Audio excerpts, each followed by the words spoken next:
രാസലഹരി കേസുകളിൽ ഓരോ വർഷവും പിടിക്കപ്പെടുന്നവരുടെയും ശിക്ഷിക്കപ്പെടുന്നവരുടെയും എണ്ണം വർദ്ധിക്കുന്നതായി ജില്ലാ നാർക്കോട്ടിക് സെല്ലിന്റെ റിപ്പോർട്ട്. 2024 മാത്രം 1835 കേസുകളാണ് രജിസ്റ്റർ ചെയ്തത്.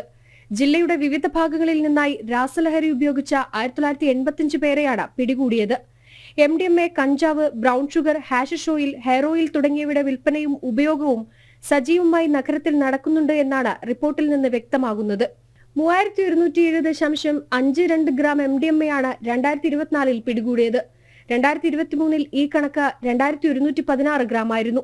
മുൻവർഷവുമായി താരതമ്യം ചെയ്യുമ്പോൾ ആശങ്ക ഉയർത്തുന്ന രീതിയിലാണ് കേസുകളുടെ വർധനവ്. കണക്കുകളിൽ നിന്ന് വ്യക്തമാകുന്നത് സിന്തറ്റിക് ഡ്രഗിന്റെ ഉപയോഗമാണ് വൻതോതിൽ കൂടിയിട്ടുള്ളത് എന്നാണ്. ജില്ലാ നാർക്കോട്ടിക് സെല്ലിന്റെ കണക്കുകൾ ആശങ്ക ഉയർത്തുന്നതാണ്. ഓരോ വർഷവും ലഹരി ഉപയോഗത്തിന്റെ കണക്ക് കുത്തനെ ഉയരുകയാണ്.